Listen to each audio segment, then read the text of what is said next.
Please.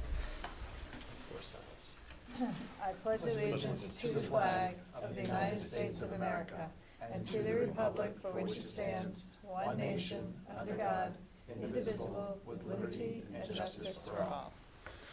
A roll call, please. Karen Toritono. Pam McLeod. Carol Locke. Tim Broderick. Matt Jazokis. John MacArthur. Heidi Duford. Agenda review. Is there anything you wanted to add to the agenda or subtract? I move the agenda as submitted. Second. All those in favor? Aye. Aye. All right, the minutes of January 18th and the minutes of February 4th. Any comments, questions? I skimmed them today, so. Oh, deliberative session. I move we approve the minutes from January 18th and February 4th. Second. Any discussion? Okay, all those in favor? Aye. Aye. All right, the minutes are approved. Time for public input on agenda items only. So do we have any public input tonight on the agenda? Yeah, I got something to say. Segue right in there, Jason. I know, right? Just good timing. Jason English. One of the things I did want to comment on is regarding the transgender policy.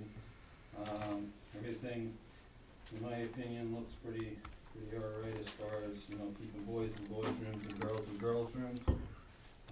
But one of the things that I'm a little concerned about is there is an age limit or grade limit, I should say, onto regarding privacy and not letting parents know. I saw something in there saying something along the lines that after the 4th grade, a child can change their name that they're going to be referenced to, along with the gender that they're going to be associated with, without parent knowledge, without parent consent.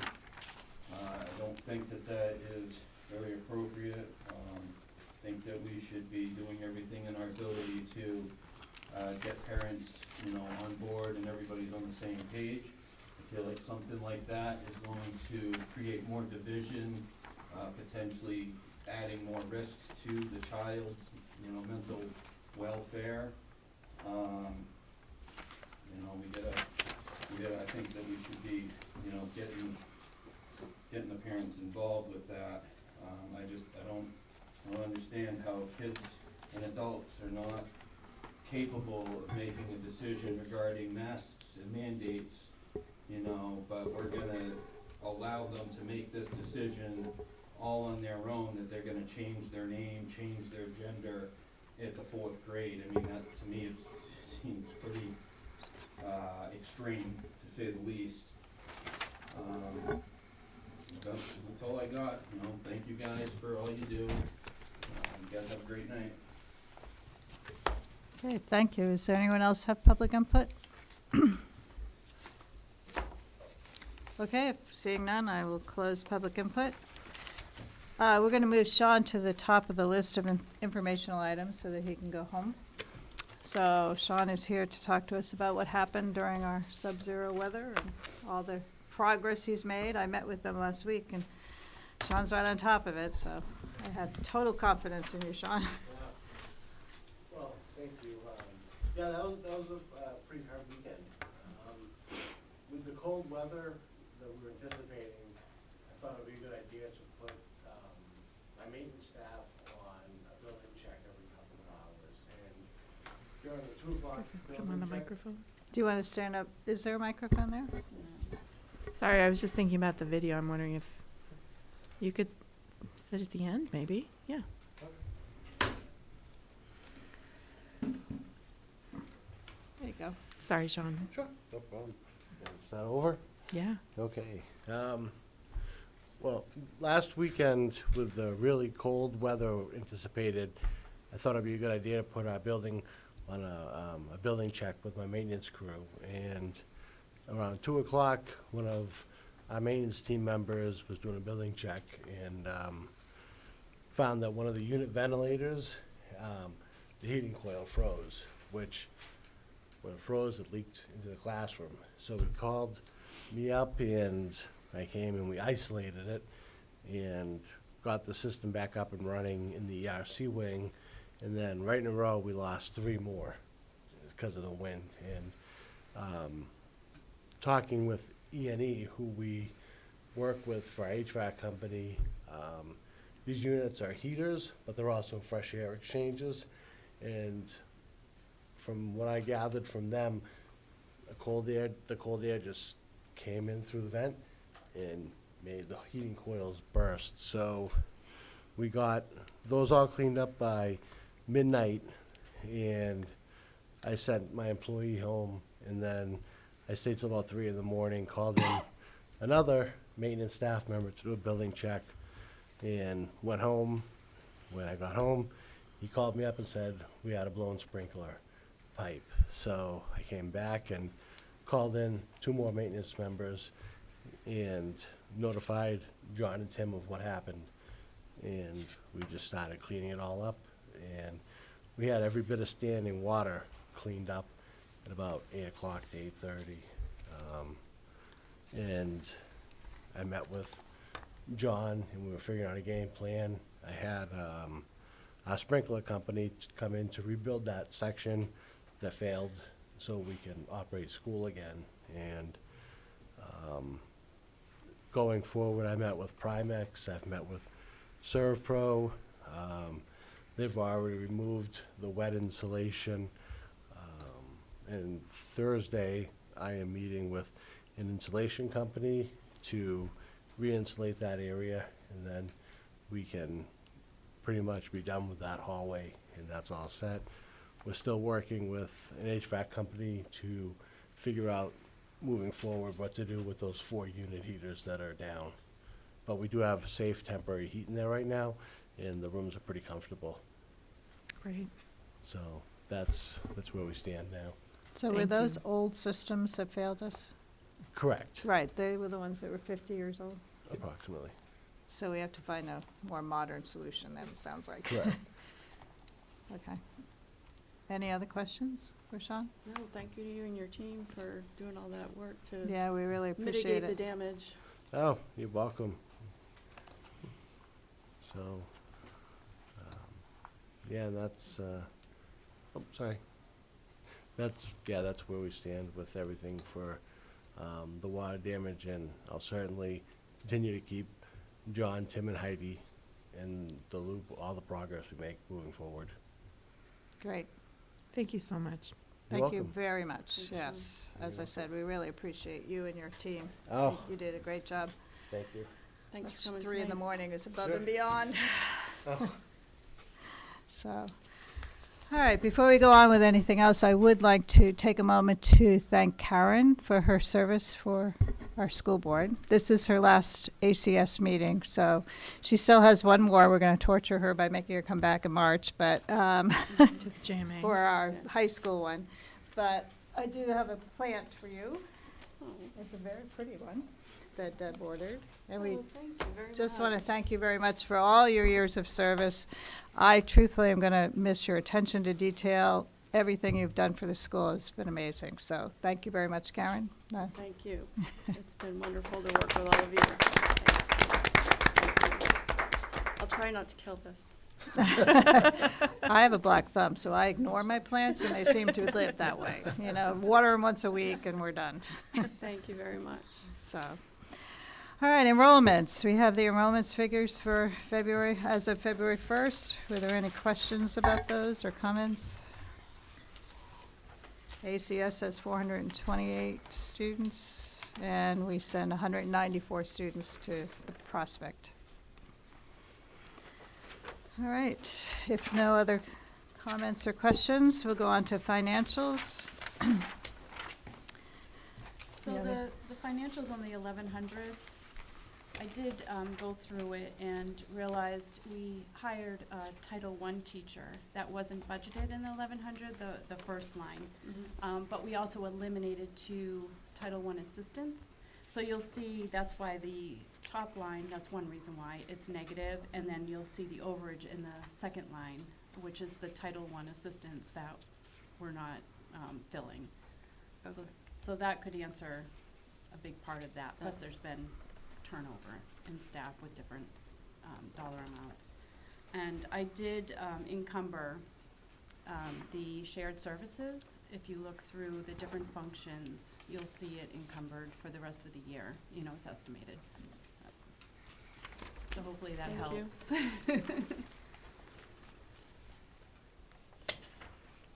Any questions for Heidi?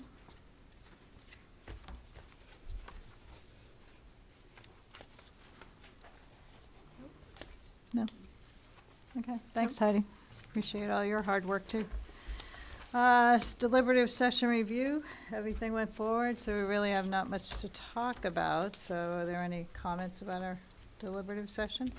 It was nice to have the support of the public, and we'll go forward for March, see how it goes. It was relatively well attended compared to other Yeah, years. compared to other years, we've had maybe 10 before. Mhm. I've been one of 10 before in the past, so. All right, and then there is a magazine if you're interested for the from the administration, Ed Tech on Deck. Superintendent's report, you said was mostly Sean, but. It is, so I'm following up on those items. So on the financial end John, you can go if you want.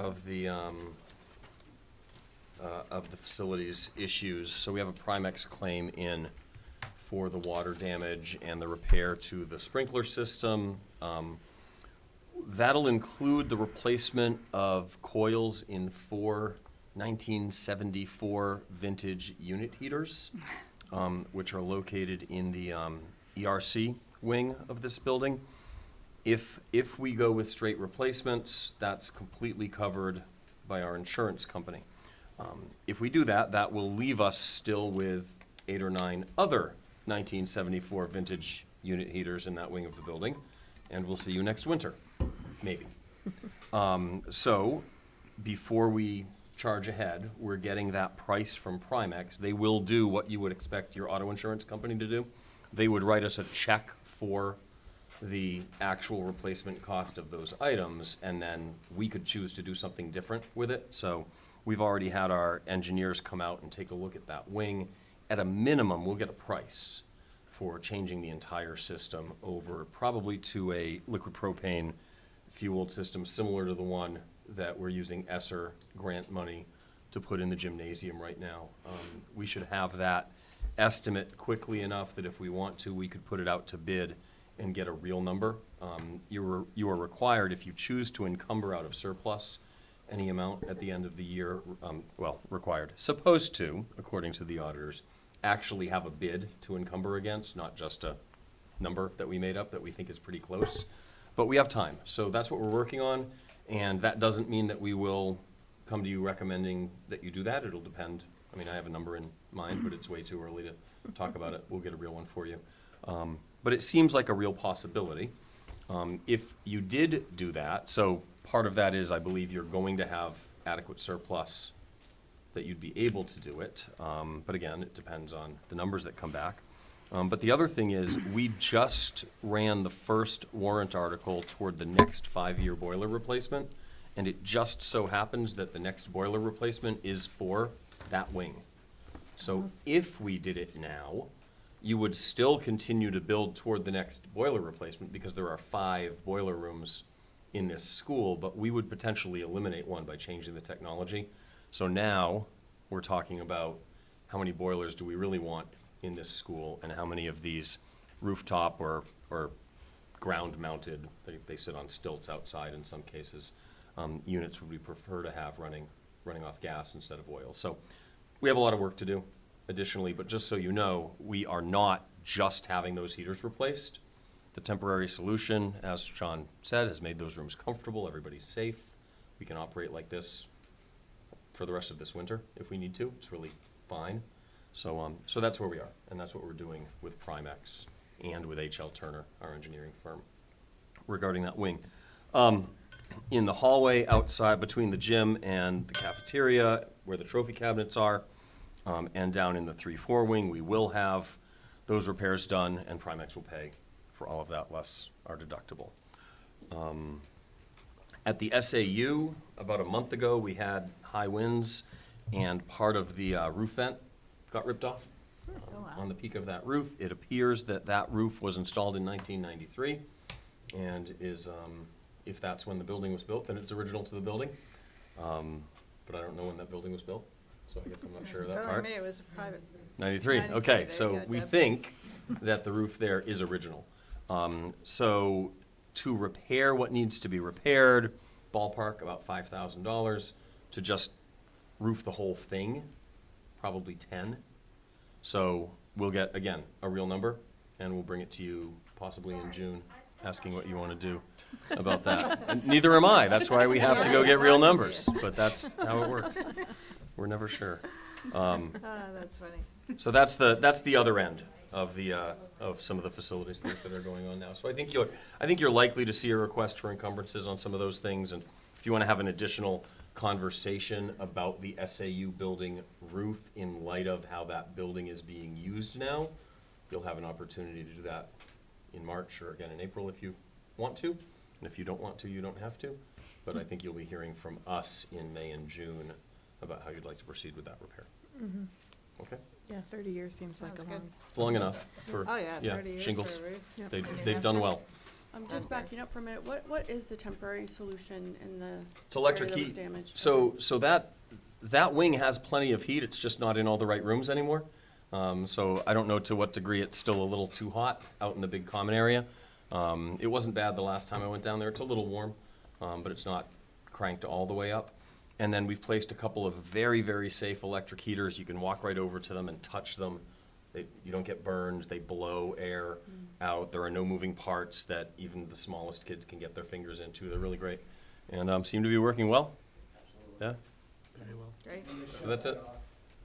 I think we If they grabbed, fall, they shut off, we bought right? 8 or 10 of them, put 2 in each of those rooms and a couple of backups. And again, Primex will take care of that.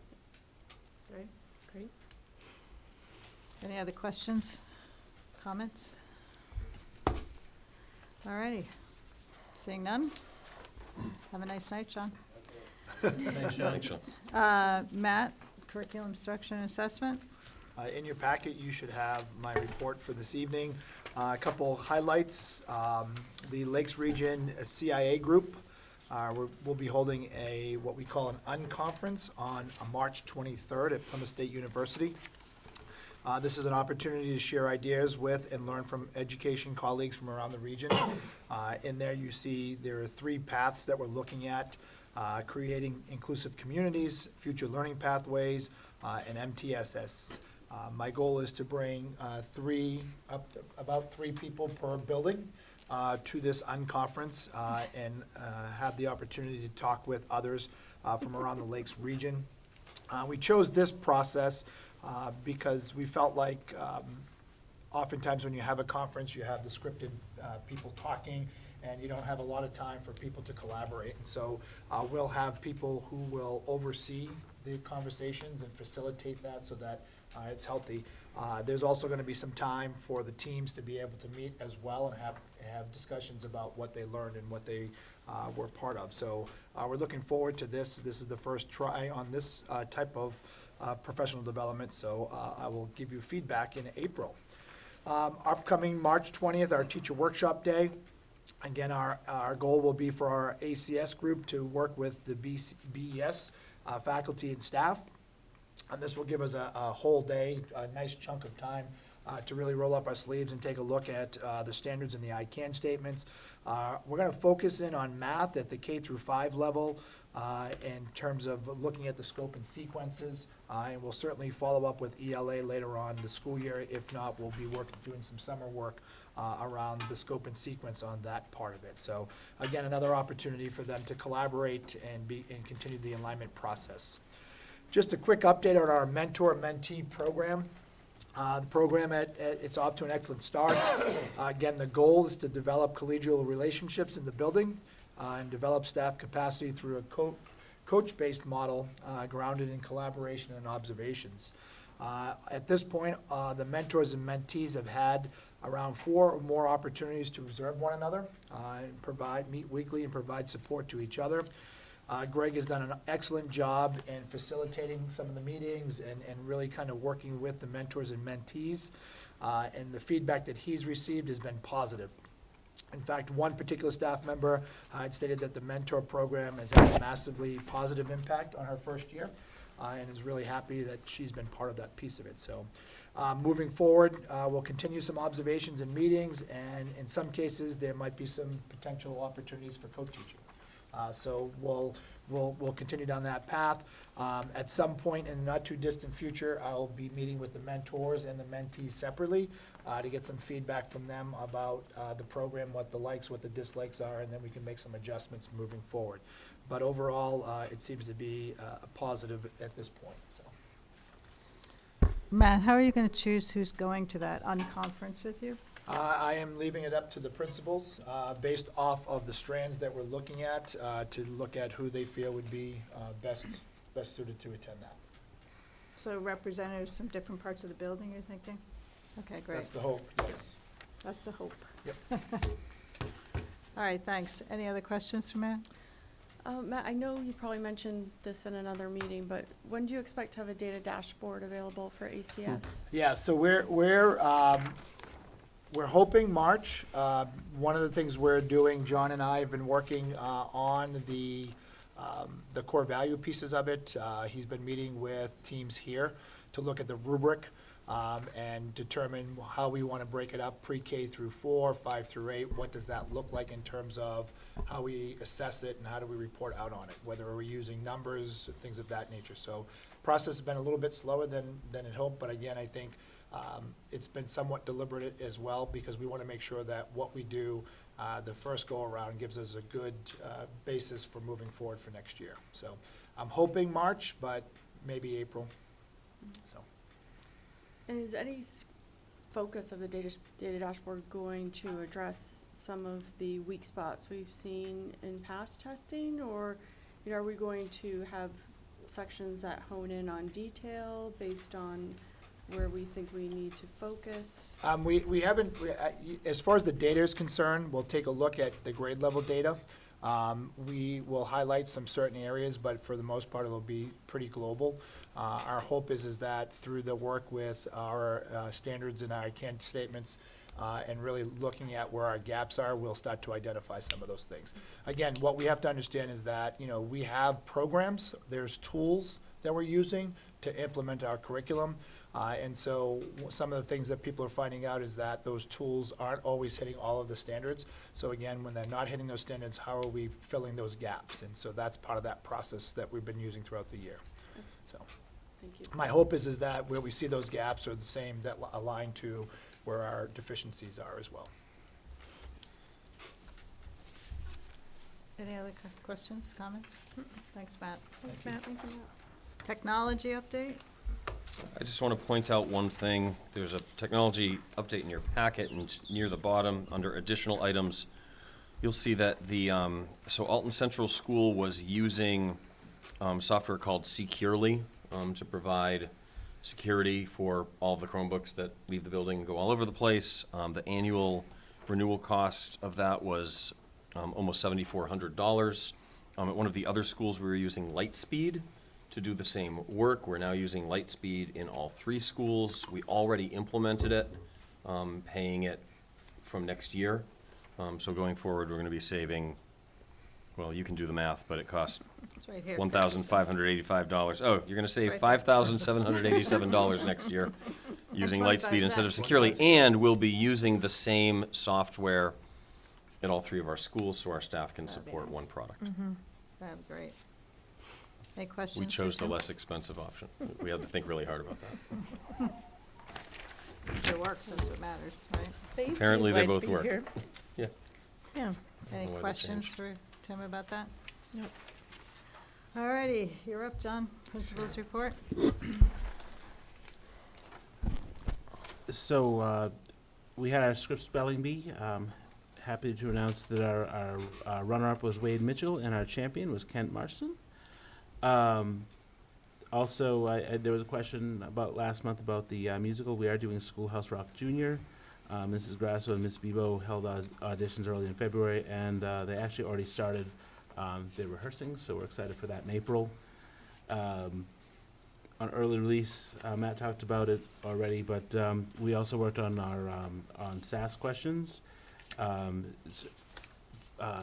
K through 8 in this building, took a deep dive into the questions, was looking at standards, depth of knowledge, and to seeing how we could implement these style of questions into what we're already teaching to hopefully strengthen, our kids when they're taking the test, so it's not quite a shock.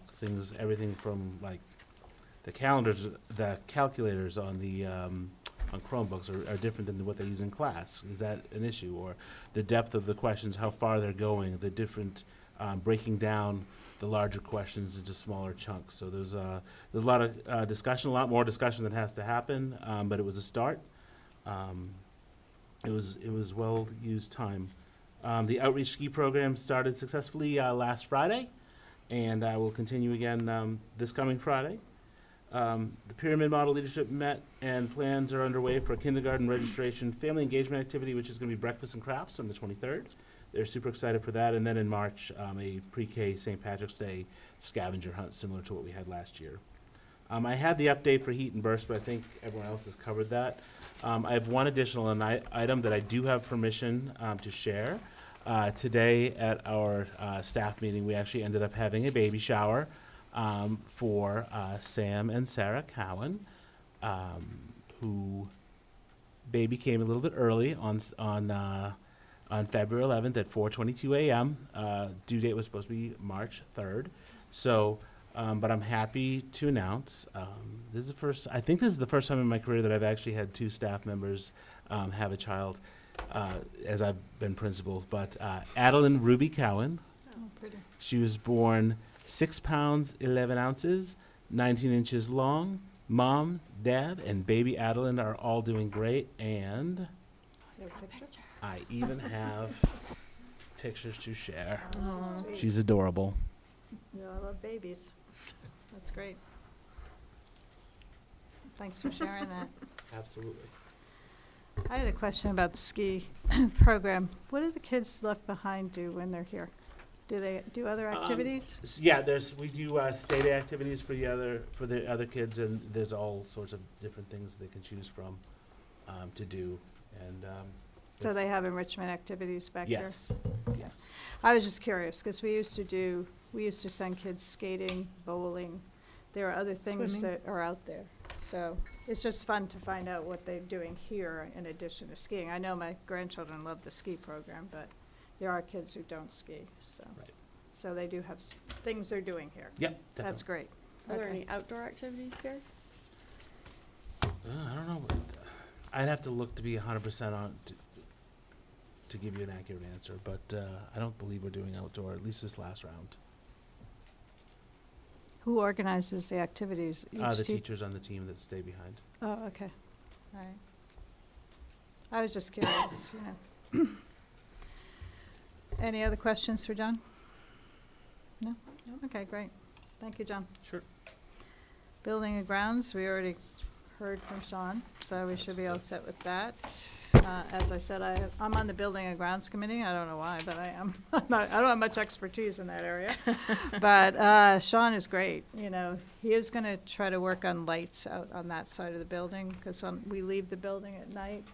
Heidi and I were talking to him about that. It's very dark on that side of the building, and the cars are out there. I often have to put my flashlight on my phone.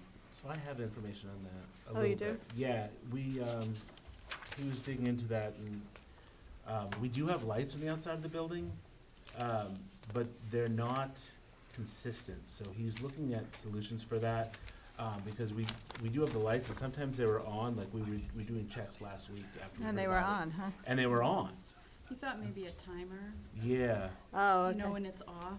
That's fine. But And there's then nothing the like neighbors s- might not like them glaring after a certain So if time. they We think kept they're it on just till till 9, dawn? maybe, set the timer for later, maybe?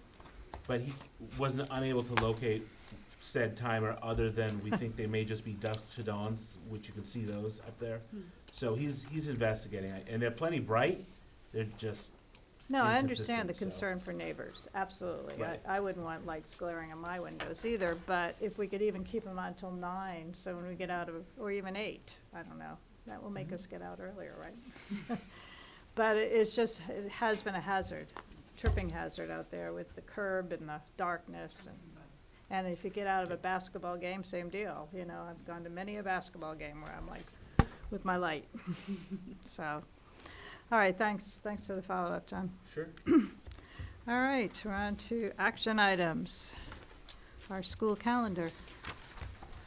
So this school calendar mimics the one you saw at the high school for the most part. However, in August, the 2 staff workdays are on Wednesday and Thursday. That's a slight difference from the high school, which has freshman orientation that Thursday. So that day, the only students in the system going to school are the incoming freshmen at the high school. That means that those 2 teacher workdays are Tuesday and Wednesday. You saw that last week. It means that all 3 schools have a workday on Wednesday at the same time, so that's the time if we want to bring everybody together, we would. The weekend subsequently for Labor Day is the same everywhere. Friday, the 6th of October, extends the Columbus Day weekend to 4 days. That's because there is an NEA instructional conference every year on that day. And I think we had 22 teachers attend that last year. So the way you've dealt with that in the past is you've had a staff workday, but with half or a quarter of the staff leaving to go to that, you can't really do anything here with the staff workday if you require everybody to be there. For example, we did some security, some pretty important crisis training this year, and you know that really can't be done without everyone. So this calendar continues to have that be a no school day for that weekend, but then moves the all-staff professional day that we are owed by contract. That's a work day for staff, so we're paying people for that day. Moves it to Wednesday, October 18th. And then the other 2 staff work days you'll see on the calendar, and this is new and different, are this year February 6th and March 12th, and that's because those are both election days.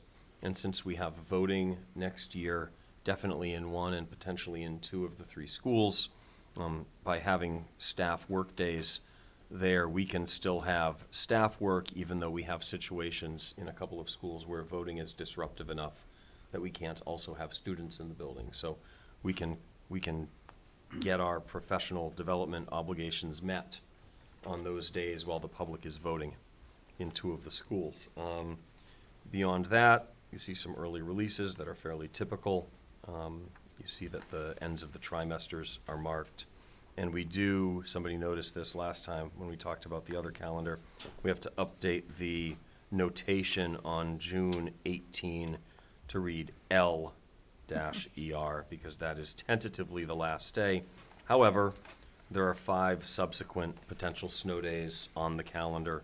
We are not allowed to have school next year on June 19th, so those snow days, if needed, would be made up the 20th, 21st, 24th, 25th, and 26th, but that could be any combination of 0 to all 5 of those days. On the NEA day, is that a work day for teachers, so they're here if they're not at NEA? It used to be, but it Right. wouldn't be now. So they have it's not part of their work contract. Now it's eliminated from their Okay. contract. I don't know if there's any solution. The only thing I see looking at this from sort of the perspective of a parent is the number of days in October that parents have to find coverage for care. And I don't know if there's any room when I'm looking at the days, because the work days are shared with other schools, if there's any room maybe to move parent-teacher conferences. But I don't know where you'd move it. But just, I don't know if there's a solution, but that's something that just jumps out at me. I mean, I personally have a suggestion about parent conferences, but it would require negotiation, so now's not the time. That's halfway through the trimester, correct? The parent-teacher conferences? Correct. So the Roughly, students yeah. can improve if they need to without, yeah, that's what I thought. Yeah. That's tough, yeah. Okay.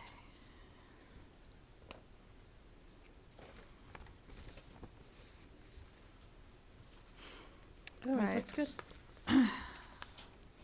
So we need to have a motion. I move we approve the 2023-24 school year calendar. Second? All those in favor? Aye. Aye. Any opposed? Nope. Okay. Agreement with support staff for RBT pay. This involves negotiation, which I've undertaken on your behalf, and I'd like to have a non-public discussion about it before you take action. Okay. All right, SAU building roof, you've already, Already talked Address about that. that. We have to go out to bid before you can take action on that, because you can't encumber against an idea. sure, You have to I get encumber that. against a real number. All right, so we won't take any action on that. All right, we're on to our procedural guidance for teachers, school staff, excuse me, regarding the rights of transgender and gender non-conforming students. So, I'm going to make a motion to start the discussion. that'd be great. I move we approve policy JBAB-R for first reading. Second? I have a leading question. So is this intended to be an addendum to JBAB? So the law requires schools to develop policies. So we have to have a policy. We have to have a procedure. Did I just use the word You policy said twice? policy, we I already did the have- opposite of what I was trying to do, because everyone's talking about policy, policy, policy. The law in New Hampshire does not require that you have a policy. It does require that your administration develop procedures. So the -R designation means that this is a procedure, not a policy.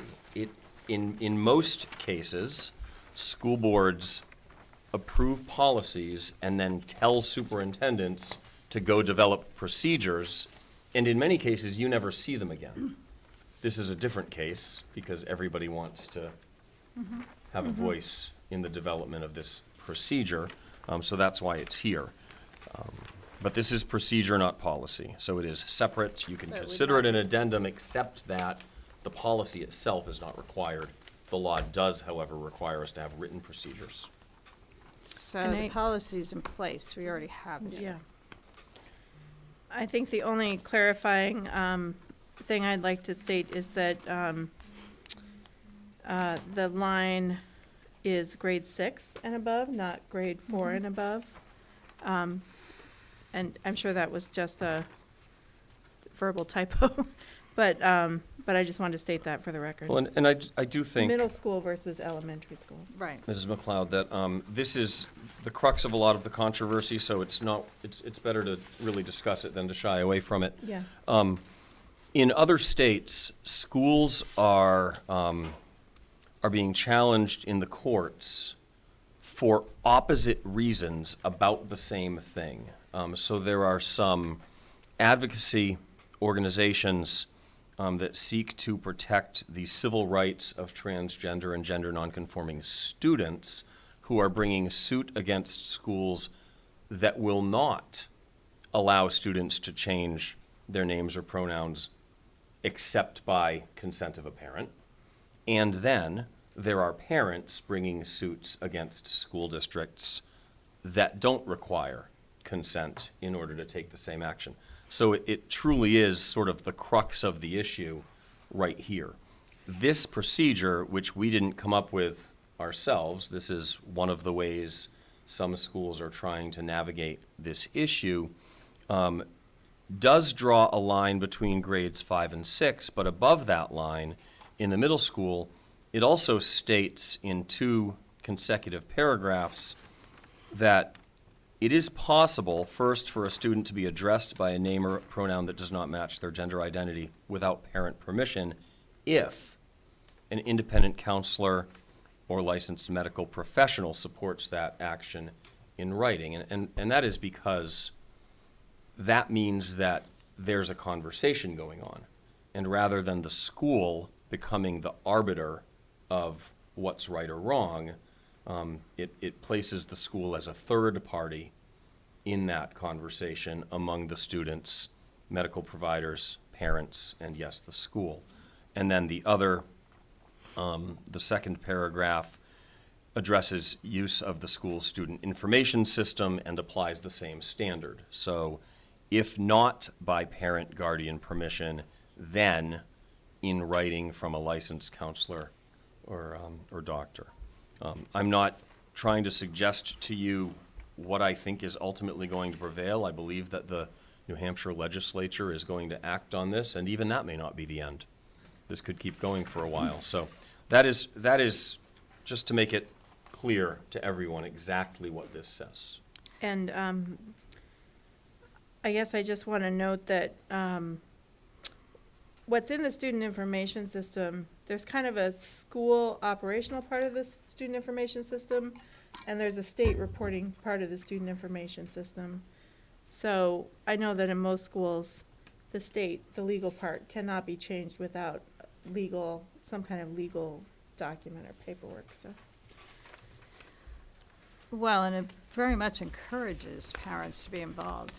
I saw a lot of language around that, conversations with the students about wanting to be accepted, and do your parents and guardians know about this, that type of statement from counselors or, school social workers, not from teachers. So teachers hand the issue over to one of the professionals in the building who has counseling experience. And that's important to me, that the teachers don't have that burden of having to talk it out with the kids, because they're not trained to do that. I did contact each of the absent board members, and they both were very much on board with this procedure. They felt it was very appropriate, covered a lot of what we needed to cover. And so I just wanted to express that, because I did reach out to them knowing they couldn't come tonight. I didn't want them to be without any input. So they read it thoroughly and said that they support this. They can't take a vote, but they do support it. I had a comment on page 3, the names and pronouns section. So there's a definition of gender identity here that is not consistent with the definition in JBAB. And it does seem like it's more restrictive in this document, so I'd like to request that that gets changed to match what we have in JBAB for a gender identity definition.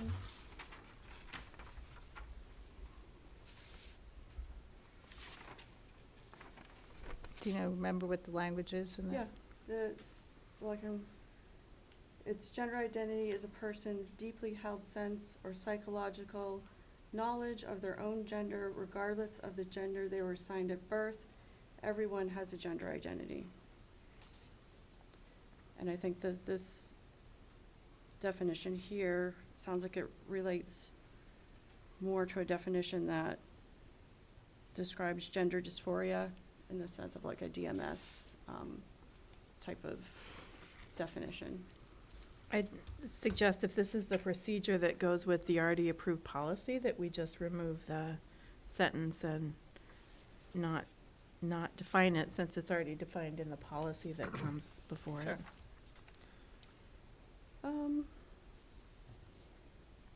You're always going to have two documents that you have to try to keep in sync with each other. Right, I mean, I think for context, though, I think it's important to have it here.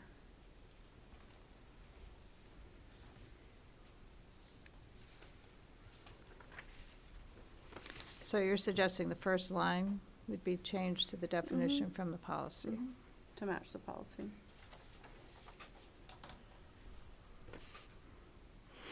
I have no objection to that.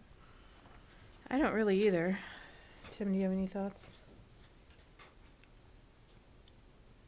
I'm trying to go to the source that is actually footnoted.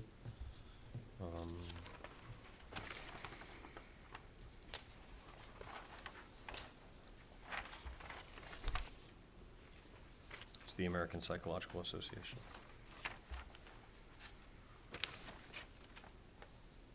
But you can put whatever you want in a school document. You're the school board. It just seems like that's a different context, perhaps. Obviously, it's a quote. It is a quote from a publication of the American Psychological Association. Is this one cited in the policy? Your policy was written by the New Hampshire School Boards Association. Oh, I okay. don't think there are any citations. There aren't any.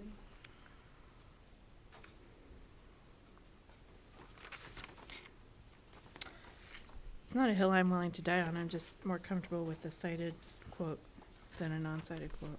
Right. That's true. Well, I don't know that we need, it's only cited because it was put in here, you know what I mean? I think this language here is addressing this as more of some kind of medical condition rather than someone's belief about their authentic self. So, and I think when we're addressing these names and pronouns, that's really what we're addressing. I honestly I- think we should just remove the quote. Sure, but do we define gender identity anywhere in here, or do we refer back to the policy? That's the only place in this We could document say- that it's defined. We could say, is defined in policy JBA, whatever it is, B. It's an addendum to the policy. Yeah, so- it goes with the policy. Okay. So it's always treated as an As long attachment. as, if this is what the teachers are using as procedure, as long as that's available also Mhm. as the Mhm. reference. Not that someone has to go back and forth. Sure. We could say gender identity is defined in policy, just so it drives them back mhm. to Mhm. there. Okay.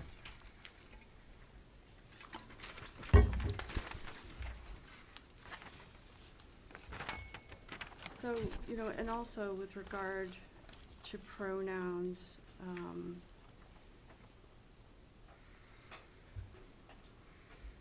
I think, you know, in this case, it's a little bit different than applying policy to use of bathrooms or locker rooms. I mean, this student should have some broader latitude here. In what pronouns they're using. This is free expression, First Amendment right. You know, it's the same as asking to be addressed by a different name that is in line with their gender identity. And I think if we start limiting what students request to be addressed as, So, and define it, you know, as what might be in the school records. You know, there's a whole bunch of examples there as far as nicknames. Well, then you can't address by nickname. Should someone who's Matthew in the records be addressed as Matt? I mean, it really is an expression of their identity to request what name they're being addressed as and what pronoun. So I think there needs to be some more latitude there.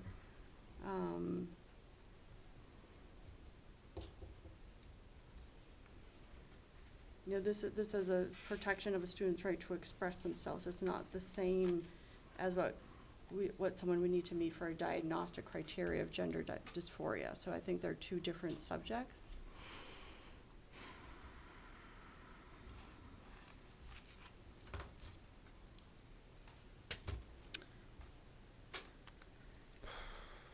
I think it's tough. I think we've settled on something that's a compromise between parents' rights and I'm hesitant to change what's been developed over so much time and work by so many people. I don't see how this paragraph restricts their rights. I'm not seeing what you're saying. You're saying it doesn't have enough latitude? I think she's referring to students in primary grades, Oh, pre-K the through primary. 5, may be referred to by the name With the and/or parent or pronoun of their guardian's choice, permission. only with the parent or guardian's permission. Or medical professional supports to the action.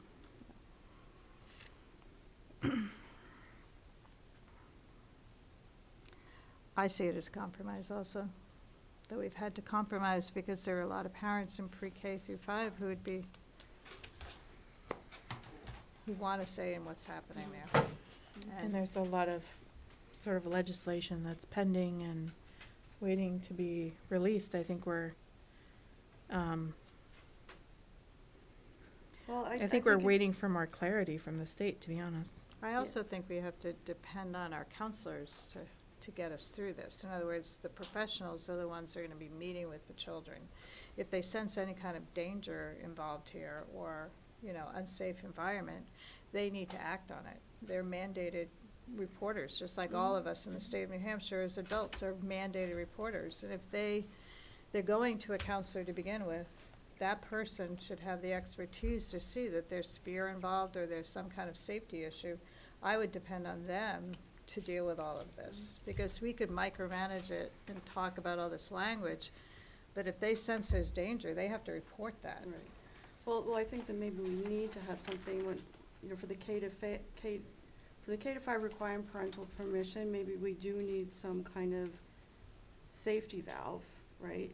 For But the I saw that situation- in the procedures. I Is it- saw that I read it at length today, and I thought it said very clearly that they have to report it if I don't remember which paragraph it's in.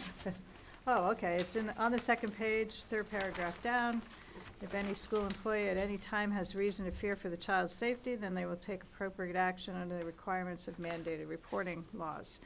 So, children may exhibit fear of talking to their parents about their gender identities. It's responsibility of the school counselor or social worker to discern where that fear crosses a line to an unstable or unsafe home environment. Mhm. So that would be my only fear, is that they're gonna have repercussions at home, but I would rely on the professionals to make that determination.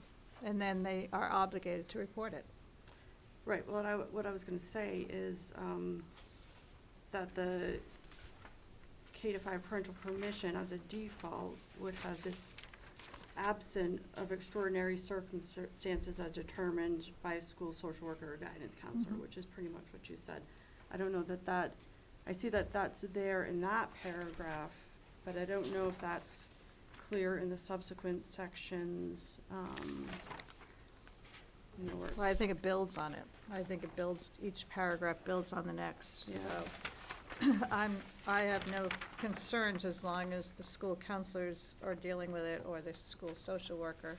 If it's beyond their scope, then they're mandated then to also contact the other professionals, so. I also have no doubt we'll be visiting this probably once a year or so. Mhm. And the current policy right now is pending the legislature too. We have to wait and Mhm. see what they do and say, so. Well, I mean, what's happening in the legislature is still theoretical. I think we need to base what we're doing in our policy and our procedure on agree. how we need to support kids and keep them safe and provide an equal And opportunity that's for why I like this education. procedure, because I really like the idea that it's being turned over to the professionals in the building that are there to counsel children. And I also like the fact that they can contact DCYF if they need to, Mhm. you know?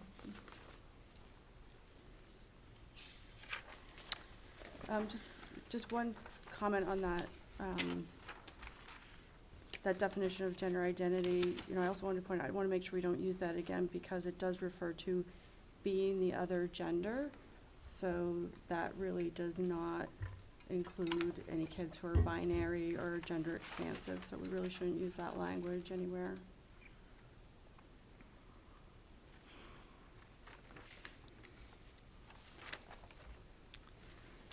So you're requesting that we take out the first sentence of that paragraph, and And where just else? refer back to JBAB, Right. like we spoke about, but I Mhm. forgot to mention that specific language also, I'm kind of surprised that it came from a quote from anybody who has supported this community if it's totally excluding a large part of it.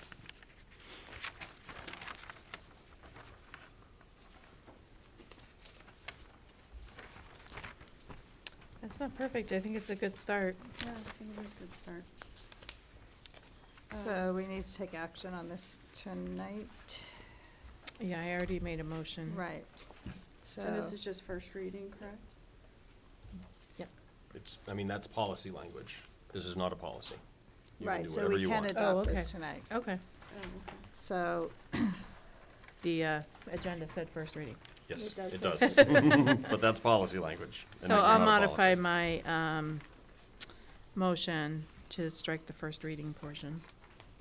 Okay, I know we've revisited this so many times. so is your motion to strike the first, To approve the policy, and then, yeah, I think we should strike that. strike that first first sentence. sentence? Do you know what we're talking about? Yep. Okay. All right, any other discussion? Karen seconded it, right? Mhm. All those in favor? Aye. Any opposed? Okay. Thanks. All right, we're on to our personnel report. I move that we approve, the co-curricular stipends as presented. Second? Any discussion? Is that a shared position? Is that, the two The drama, drama? says Says co-director. co-director, was it a stipend for one person originally? Is that, Yeah, they split it for two. it's a lot of work. Mm-hmm. What was the stipend for the outside coordinators that we had? Was it $1,400? I believe it was $1,400.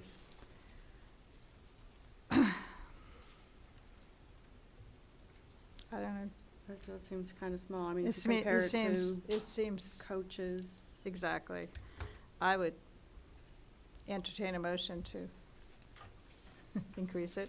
It's a lot of work to put on a musical, so. It is, it's a lot of work. Drama's a lot of work. How many weeks are they involved? You said they started and the production's when? Yeah, so it's gonna go through February, and March, and then April, right, before vacation, the week before, Week before April vacation? Yeah. So it's not so And how different than many a season of a. Practices do they have per week? they're starting, I believe, with one until it gets closer. Until it on gets closer. Thursdays. What is our stipend for assistant coaches? 'Cause I think we've used that before as kind of a guideline for stipends for enrichment know. that's I can't more remember. involved. We don't have assistant No, coaches. We don't have assistant coaches here. We don't have assistants here. We don't have What enough is it at the people. high school? I would say, I don't know, my feeling is we give them each the drama stipend, so it'd be I $1,400 agree. each as opposed to 700. So I move we amend the stipends for the drama musical co-directors to $1,400 each. Do I have a second? Second. All those in favor? Aye. Now we have to go back to the original motion, right? We changed it, now we have to go back to, I move we accept the co-curricular stipends as amended. Second. all those in favor? Aye. Aye. All righty.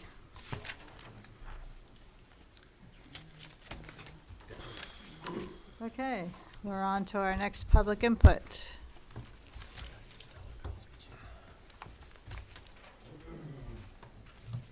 Is English again? I personally don't agree with this policy. I don't think that we should be, I think the one I saw a couple months ago, said somewhere around that fourth grade line, so, but still sixth grade without, parental, permission, is really just, it doesn't make any sense to me. It says that either written guidance from a counselor or medical professional, so that could be the school nurse, it could be the school guidance counselor, that, all of a sudden is making these decisions for families. It just doesn't make any sense. You know, if you are living in the real world and you get pulled over and you tell the officer that my name is Sally and you hand him a driver's license that says Jason on it, you know, that's not legal. You have to go through the courts, you have to change your name legally.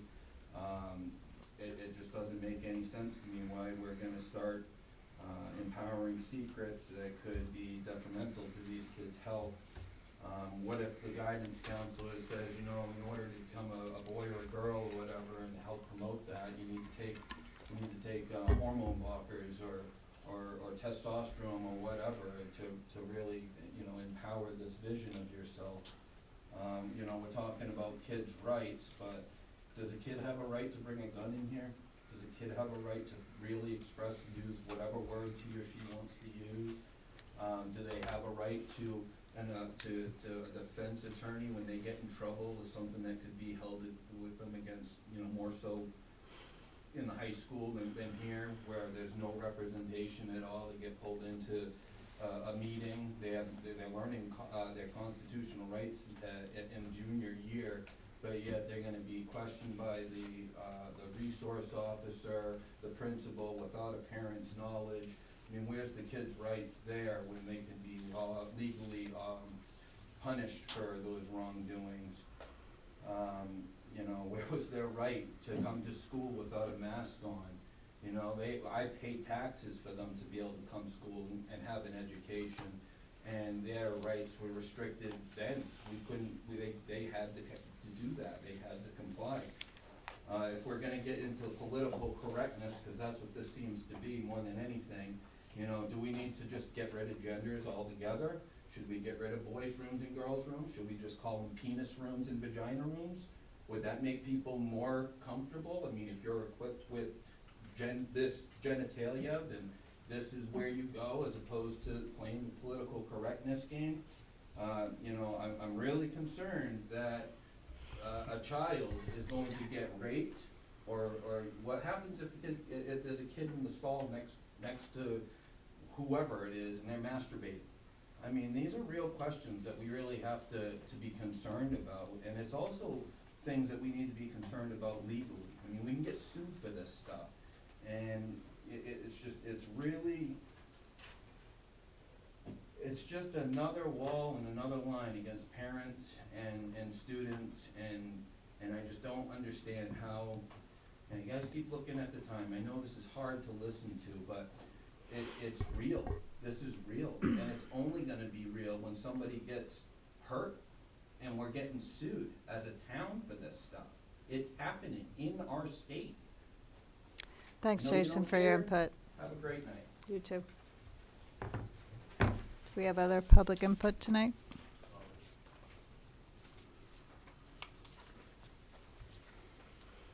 Hello, Richard Shea. The two quick things. I was glad to hear that the March workshop is going to focus on math. That's my favorite subject, and I hope that that effort Me too. continues. But more so, I wanted to say, as an old manufacturing guy, facilities guys are worth their weight in gold, bronze, whatever you got. And it sounds like we have a good one, and I hope he's well appreciated and well taken care of, because you can't beat that when it comes to keeping everything running. Thank you. Thank you. Thank you. Any other public input? No? All right, hearing none, we'll close public input. Future agenda items are listed here.